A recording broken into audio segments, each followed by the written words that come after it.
Prime Minister Modi reaffirmed India's stand on the conflict.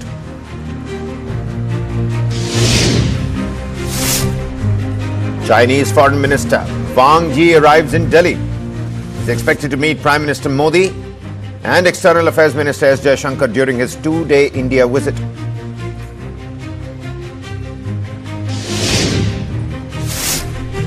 Maharashtra Governor C.P. Radhakrishnan, NDA's Vice President candidate, meets Prime Minister Modi in Delhi ahead of the September 9 sweep polls.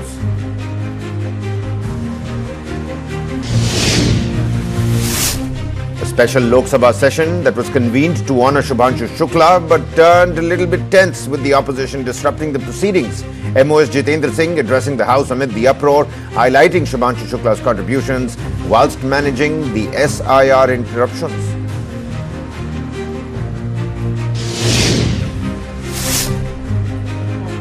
15 of 36 districts in Maharashtra under red and orange alert for the next 2 days. Holidays have been declared for all schools and colleges. Chief Minister Devendra Fadnavis alerts the residents as rain is expected to worsen.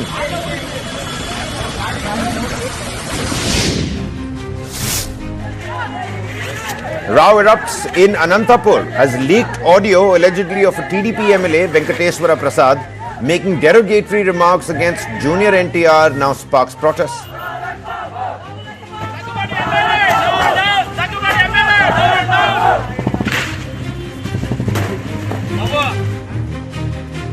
Well, this news wheel begins with a diplomatic phone call. Prime Minister Narendra Modi today spoke to Russian President Vladimir Putin over the phone. And during this phone call, President Putin briefed Prime Minister Modi on his recent meeting with US President Donald Trump in Alaska. The Prime Minister thanked President Putin for sharing his assessment and underlined India's consistent stand that the ongoing conflict in Ukraine must be resolved peacefully through diplomacy and dialogue. Prime Minister Modi also reiterated that India will continue to support all efforts aimed at achieving peace. The two leaders also reviewed key aspects of the India-Russia relationship. Both agreed to work together to further deepen what they call the special and privileged strategic partnership. And importantly, the Prime Minister and President Putin have agreed to remain in close touch going forward as well.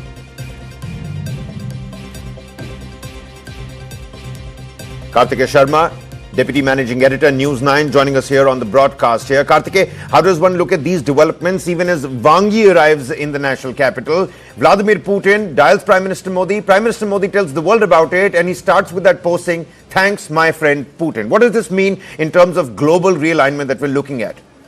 I think it's important because Putin himself called Prime Minister Modi. So, President of Russia calling Prime Minister Modi and discussing what happened in Alaska summit tells us about the stature of India, that India is considered as a valuable ally by Russia, one. Secondly, I don't think it was incumbent on Putin to speak to Prime Minister Modi and then release the transcript as an official confirmation that the conversation has taken place, which has been done now because both of them spoke about other bilateral issues. They reaffirmed their strategic partnership, and on top of it, India also chose to say that we are committed to the peaceful resolution of the conflict. So in a way, it's a message to the United States of America that the Russians have kept India in loop when it comes to talks in Alaska. Though Alaska has not been a great success for Trump, but Putin has been able to maintain red line. He has been able to tell West what the Russian red line is all about. And it is for this reason Trump had to talk about peace deal and not ceasefire. So I think it's a leg up for India diplomatically in context of the big game that's taking place in Ukraine. And it's also a messaging to the Americans that you can't discount India, you can't count us out. If you're not willing to brief us on Ukraine, then the Russians will. And it is for this reason, I would say that this conversation is very, very important. And secondly, if there is an all-weather friendship of Pakistan and China, then this is also like a pakki dosti between New Delhi and Moscow. Absolutely. And whilst we're looking at these developments, pertinent points that you've raised over here, Kartikeya, help us also understand what must be going on in the minds of the Republican administration in the White House. Many were saying that in Alaska, Kyiv was not present on the table, but then the BRICS nations were also closely monitoring that particular summit, the Alaska Mega Summit. With the BRICS nations and, this latest phone call, can one say that the glue is strong between these nations? Yeah, apart from the glue, the fact is there is a historical relationship. In 1971, it was because of the Russian support or the Soviet Union support that India was very well able to manage the 7th Fleet, which was deployed by Nixon. Not only that, you had Russian submarines in Bay of Bengal, but that is like 40 years ago, 50 years ago. But the fact of the matter is that again, Russians have proved themselves to be dependable defense partners to us, and this is despite the fact that India has moved towards the West. We have become signatories to Quad. Geopolitical situation has changed. Russians have become closer to China. In fact, Chinese have become the bigger brothers or the bigger partners. But in this world in which Trump is desperate to prove his point, but then Putin and Xi Jinping now are the leaders forever. They can choose to be in office till whatever time they want. India, in a way, by this conversation, has proved a point that they're still in the middle of the game. And the Americans can't just dictate terms like that. Though India has not retaliated, publicly objected, but we have decently protested in a way that does not disengage us from the American state, because the presidency is fleeting. Another 3.5 years for Trump. India has a deeper engagement with American society and economy. Right. So it's a different ballgame. But for now, I would say it's a game up for India. Absolutely. And Kartikeya, before we let you go, the midterm polls in the United States, Donald Trump focused on that as well. But Chinese Foreign Minister Wang Yi, he's in India. He's expected to meet the Prime Minister tomorrow as well. Talk about those developments as well. A phone call coming from Vladimir Putin and Wang Yi in India. You say it's important, but I think it's a bit of a letdown. It's important because it's an important meeting which we are going to have with our Chinese Foreign Minister. So there is a conversation happening. People say that if there is no breakthrough, at least there is no breakdown. So, there is no breakdown. It's disappointing that he's chosen to visit Pakistan. So, he's creating some sort of an hyphenation. Yep. So, that's disappointing. But if you ask me if I expect anything more, I really don't expect anything more, because China does not want to resolve border issue. They have weaponized border issue against India. So, I really don't expect anything profound from this visit, because the entire relationship between China and India has boiled down to managing the conflict between two countries rather than resolution of it, because the Chinese are not interested in it as of now. Yeah, and China has also made it quite clear, at least as long as their statement doing the rounds in terms of global headlines, they say all parties must be on the table when you're talking about Ukraine and Russia. But let's see where this finally goes down. Many thanks, Kartikeya, for joining us here on the broadcast and helping us put these developments into perspective. All right, then, a phone call between Vladimir Putin and Prime Minister Narendra Modi. And we were earlier talking about Wang Yi, Chinese Foreign Minister Wang Yi. He has arrived in New Delhi for a 2-day visit. This marks the second high-level meeting since the 2020 Galwan clashes, and on his visit, Wang Yi is expected to sit down with India's National Security Advisor Ajit Doval under the Special Representatives mechanism to discuss the long-standing boundary dispute along the Himalayas, a key step in restoring dialogue as far as India is concerned. The atmosphere reflects a broader thaw following a 2024 agreement on joint border patrolling, which eased a 5-year standoff that had severely impacted trade, travel and investment. Wang Yi's visit also lays the groundwork for Prime Minister Modi's first trip to China in 7 years, scheduled for the Shanghai Cooperation Organization Summit later this month in Tianjin. Prime Minister Modi is expected to meet Chinese President Xi Jinping on the sidelines of the SCO summit as well. The visit holds added geopolitical significance as tensions rise in India-US relations following Trump's steep tariffs. Experts say this growing unpredictability in US policy could be nudging India and China closer, but still eyebrows being raised and question marks, of course, being put on that. Boosting diplomatic and engagement in terms of economics between these two countries is also something that the Ministry of External Affairs is going to be looking at.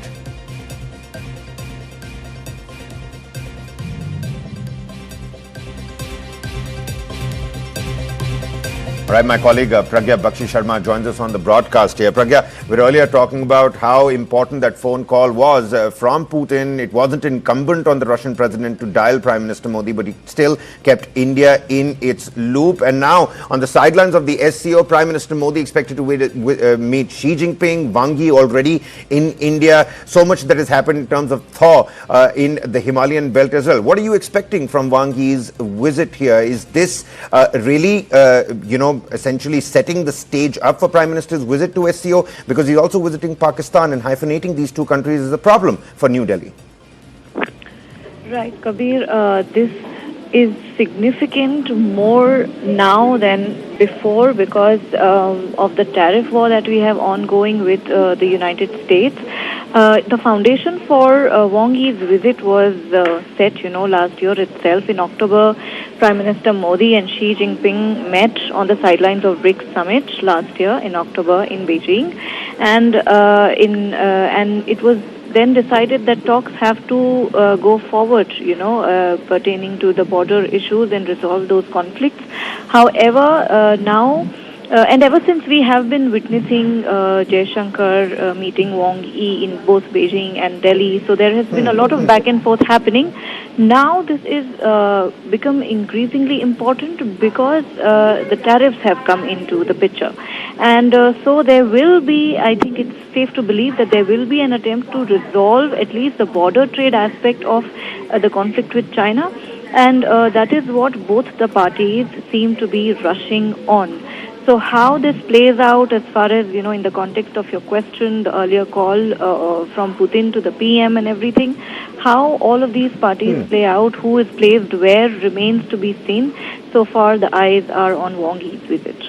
All right, Pragya Bakshi Sharma bringing us the latest details on this particular front, because even whilst we're talking about Vladimir Putin's phone call to the Prime Minister, or if it's about Wang Yi's visit to the national capital, after years of tension and border talks, it is back on the table. There is direct air flights which are set to resume. Even border trade, which is frozen for years, might get impacted. Let's listen in to what Randhir Jaiswal, the Ministry of External Affairs spokesperson, had to say on this front.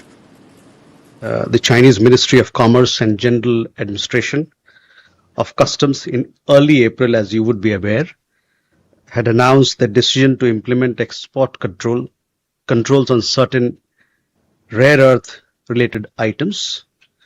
We are in touch with the Chinese side both here in Delhi as also in Beijing to bring predictability in supply chain for trade consistent with international practices.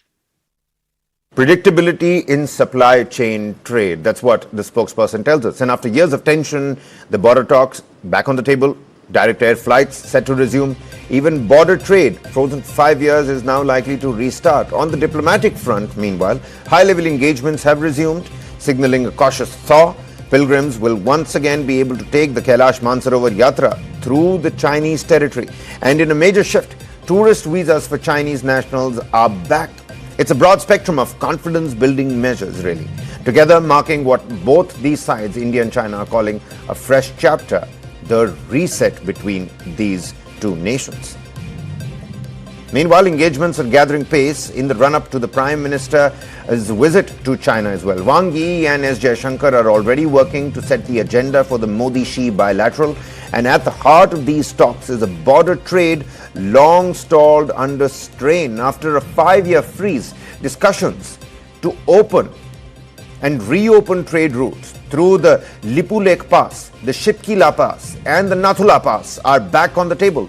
The momentum is no coincidence, because with Washington turning up the tariff heat, just like my colleague Pragya was talking about, Beijing and New Delhi appear intent on scripting their own chapter of cooperation. The India-China warmth and the reasons, of course, being the terrifying times that we continue to live in.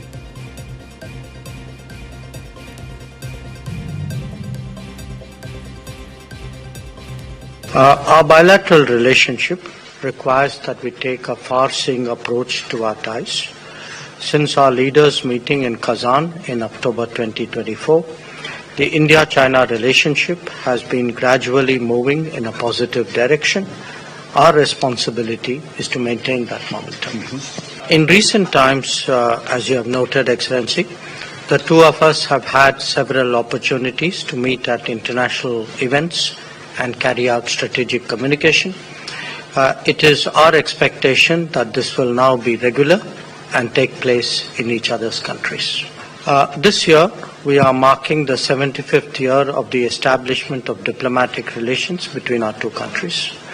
We appreciate that the Kailash Mansarovar Yatra has also resumed after a gap of 5 years. I thank the Chinese side for the cooperation on this matter.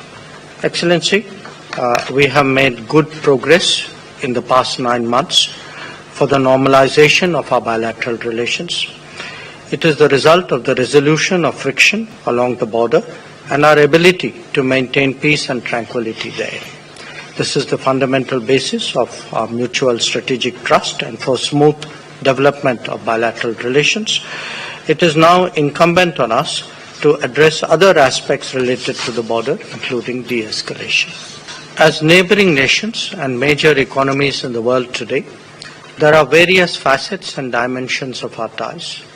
Measures towards normalizing our people-to-people exchanges can certainly foster mutually beneficial cooperation.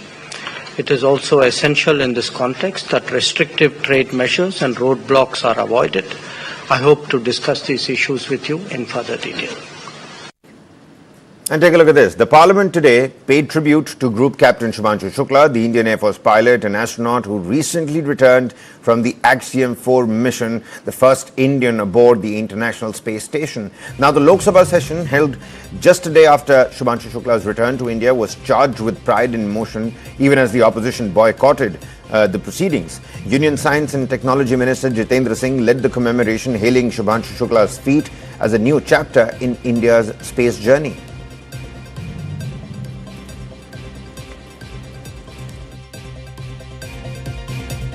आज एक ऐसा वक्त है जब सारा देश जश्न के माहौल में है। हर माँ अपने बच्चे के लिए दुआ करती है कि वो बड़ा होकर के शुभांशु शुक्ला बने, और हर बच्चा ये ख्वाब देख रहा है कि मैं भी बड़ा होकर शुभांशु शुक्ला बनूं।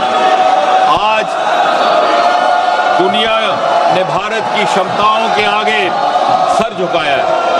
अभी कल ही शुभांशु का इस सफल यात्रा के बाद राजधानी दिल्ली में वापसी हुई है, आगमन हुआ है, और उससे कुछ ही समय पहले ऑपरेशन सिंदूर के द्वारा भारत की अंतरिक्ष में क्षमताओं का प्रदर्शन धरती से आकाश तक देख करके सारे विश्व ने हिंदुस्तान का लोहा माना है। Jitendra Singh managing those interruptions coming from the opposition benches, but the leader also hit out at the opposition, saying that their absence and them boycotting the proceedings of the House undermined the valor of our Gagan Yatri, Shubhanshu Shukla, who made history for India.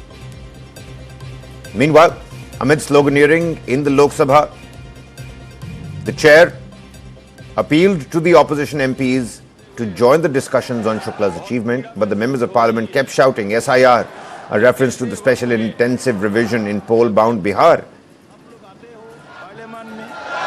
सदन में आते हो, देश के महत्वपूर्ण ये space technology के विषय के ऊपर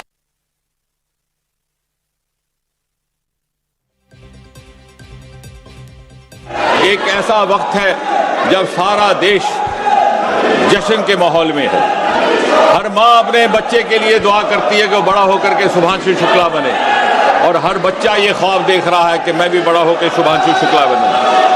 आज दुनिया ने भारत की क्षमताओं के आगे सर झुकाया है। अभी कल ही शुभांशु का इस सफल यात्रा के बाद राजधानी दिल्ली में वापसी हुई है, आगमन हुआ है, और उससे कुछ ही समय पहले ऑपरेशन सिंदूर के द्वारा भारत की अंतरिक्ष में क्षमताओं का प्रदर्शन धरती से आकाश तक देख करके सारे विश्व ने हिंदुस्तान का लोहा माना है। Not just the Union Minister Jitendra Singh, Defence Minister Rajnath Singh also criticized the opposition's conduct in the Lok Sabha during that discussion on Group Captain Shubhanshu Shukla's space odyssey, describing it extremely unfortunate and disappointing. The Defence Minister said subjects like space must be kept above partisan politics and that the opposition could have participated in the discussion and provided constructive suggestions for India's space program. सदन में आते हो देश के महत्वपूर्ण शुक्ला जी के ऊपर जो अंतरिक्ष से अभी परसों वापस आए हैं और